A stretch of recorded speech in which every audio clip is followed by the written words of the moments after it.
Bab 2659. Benar-benar tak terkalahkan. Adu literasi. Saat ini, orang berjubah hitam benar-benar bingung.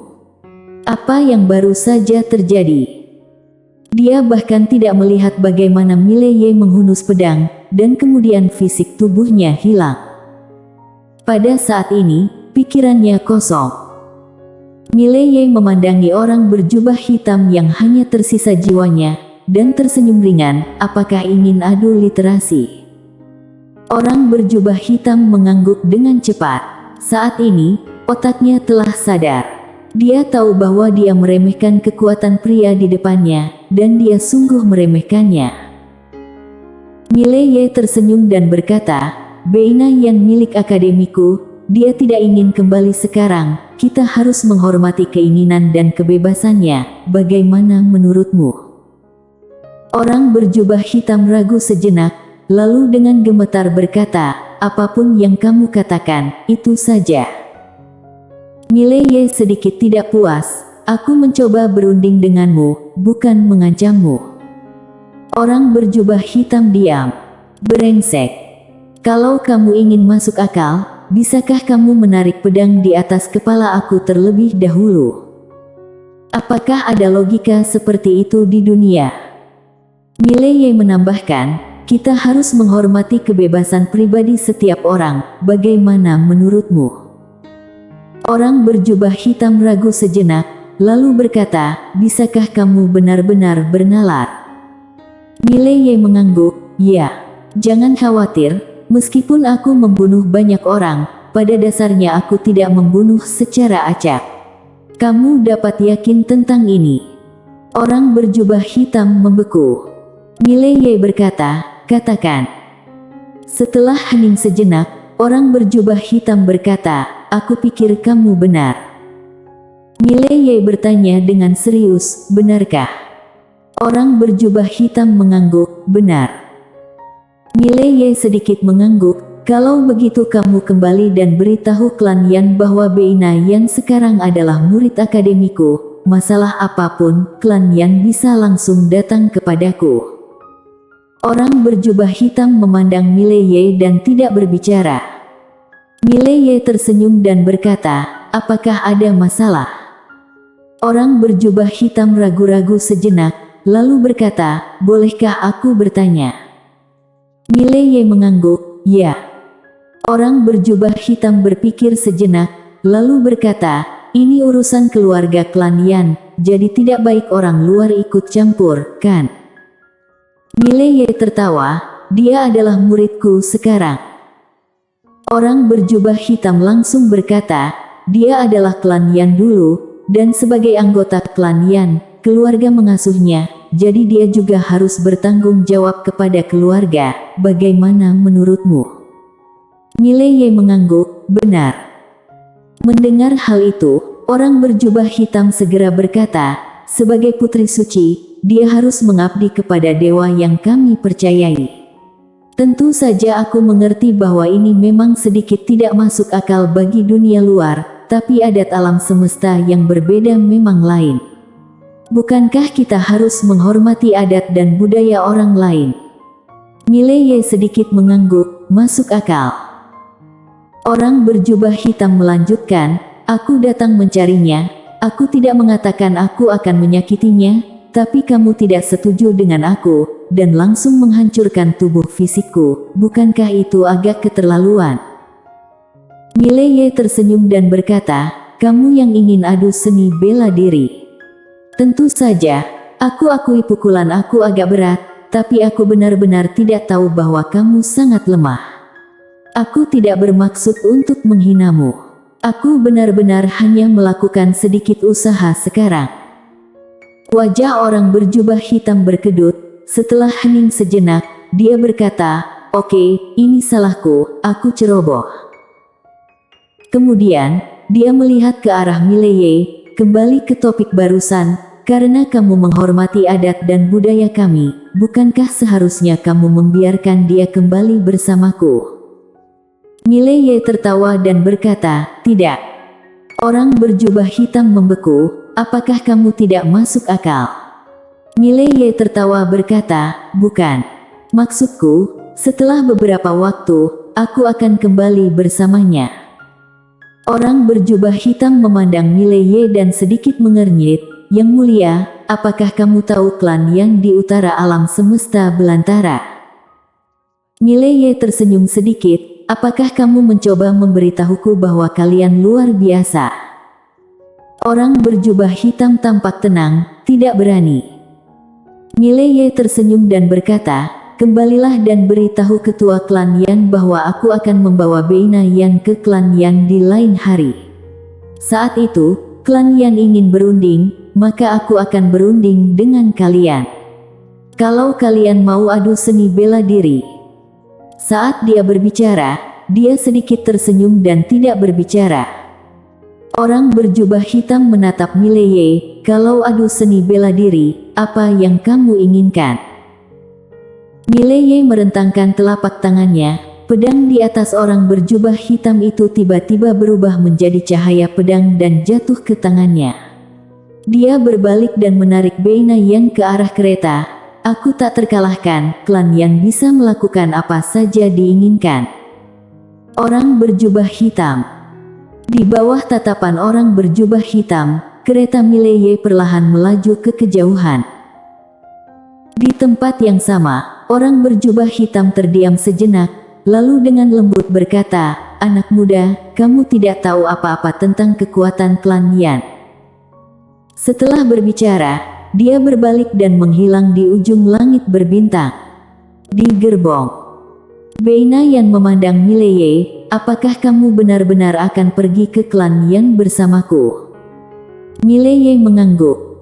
Beina Yan melirik Mileye, matanya sangat rumit. Mileye meletakkan buku kuno di tangannya, lalu tersenyum, khawatir. Beina Yan mengangguk, ayahku adalah orang tua yang keras kepala. Apalagi dia sangat setia kepada dewa kuno, bukan hanya dia, master dari sekte Gu sangat setia kepada kota Sendu itu, tidak mungkin dia berubah pikiran. Mileye tersenyum sedikit, tidak apa-apa, kalau begitu kamu serahkan segalanya padaku. Beina Yan melirik Mileye, menundukkan kepalanya sedikit, entah memikirkan apa. Mileye tiba-tiba membuka tirai. Dia melihat ke langit biru dan awan putih di kejauhan, dan terkekeh, melarikan diri bukanlah solusinya. Kalau aku tidak salah, meskipun kamu tidak suka menjadi putri suci, tapi kamu masih punya perasaan pada ayahmu dan orang-orangmu, kan? Beina Yan mengangguk, seperti yang dikatakan Mileye, meskipun dia tidak ingin menjadi putri suci, dia ingin kembali, bagaimanapun, klan Yan adalah rumahnya. Mileye menarik pandangannya, dan menatap Beina Yan, karena punya perasaan, maka kita harus berbicara dengan mereka. Setelah selesai dibicarakan, kalian masih satu keluarga, bagaimana menurutmu? Beina Yan memandang Mileye, tahukah kamu? Mereka hanya menghormati orang dengan kekuatan dan latar belakang. Begitu kamu pergi, tidak peduli seberapa kuat kamu secara pribadi, mereka tidak akan benar-benar menghormatimu. Mileye memandang Beina Yan tiba-tiba, dia tersenyum tipis, dia menjentikkan rambut di pundak Beina Yan dengan ringan, lalu berkata sambil tersenyum, jangan ceritakan tentang latar belakangmu. Beina Yan sedikit bingung, kenapa? Mileye menggelengkan kepalanya dan tersenyum, karena latar belakang dan keluargaku benar-benar tak terkalahkan. Beina Yan memelototi Mileye, kamu pandai dalam segala hal, tapi terkadang kamu suka menyombongkan diri, kebiasaan ini tidak baik. Ekspresi Mileye membeku. Harus dikatakan bahwa Mileye benar-benar terdiam. Dia menemukan bahwa dia tidak cocok untuk mengatakan yang sebenarnya, tidak ada yang akan mempercayainya. Pada saat ini, tiba-tiba hujan mulai turun.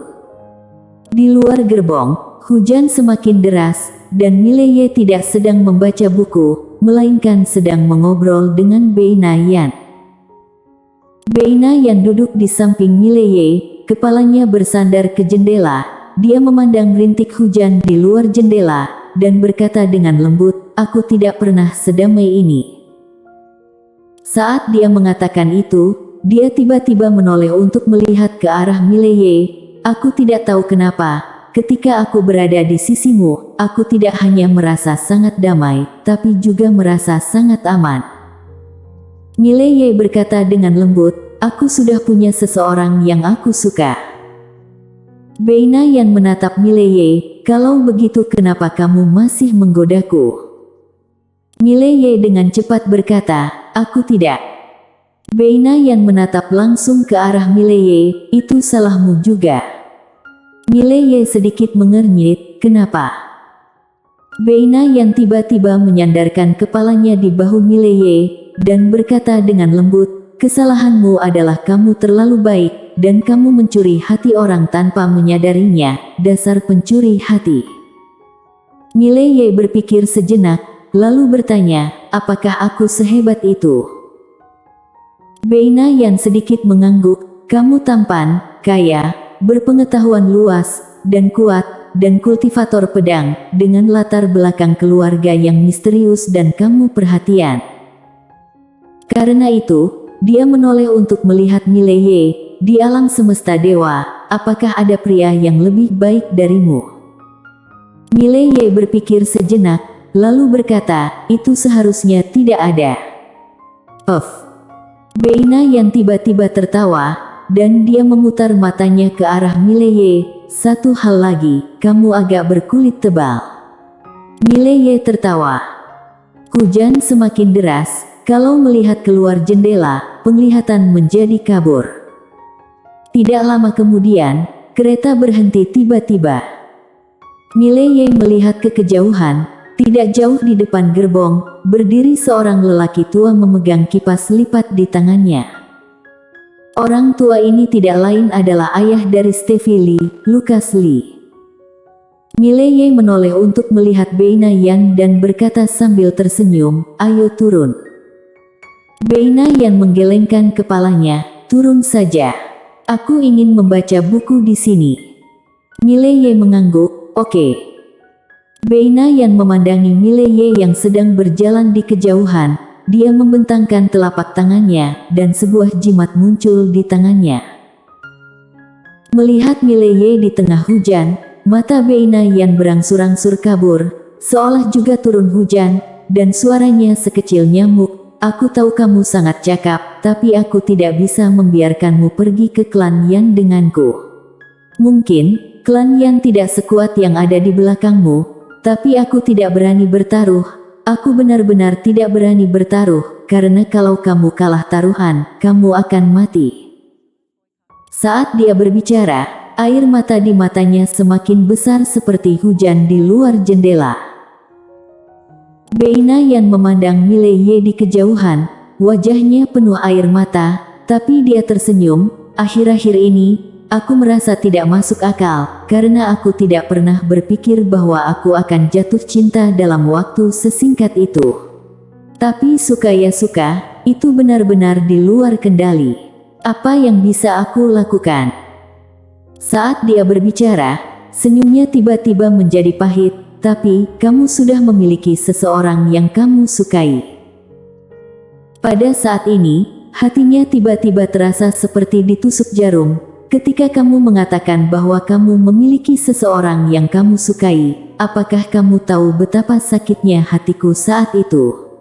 Pernahkah kamu mengalaminya? Kamu seharusnya tidak pernah mengalaminya. Kamu sangat cakap, orang yang kamu sukai pasti juga menyukaimu. Kenapa aku tidak bertemu denganmu lebih awal? Berbicara tentang ini, matanya berangsur-angsur menjadi kosong, dan dia dengan erat meremas jimat di tangan kanannya. "Biarkan aku melihatmu sekali lagi. Hanya lihat sekali lagi." Di kejauhan, Mileye berjalan menuju Lucas Lee perlahan. Melihat Mileye mendekat, Lucas Lee bergegas menemuinya, tapi pada saat ini, Mileye tiba-tiba berhenti. Dia menoleh tiba-tiba, matanya langsung tertuju pada gerbong. Saat itu, gerbong kosong. "Pergi." Mileye tertegun. Setelah hening sejenak, Mileye menggelengkan kepalanya. Apakah ini pilihanmu?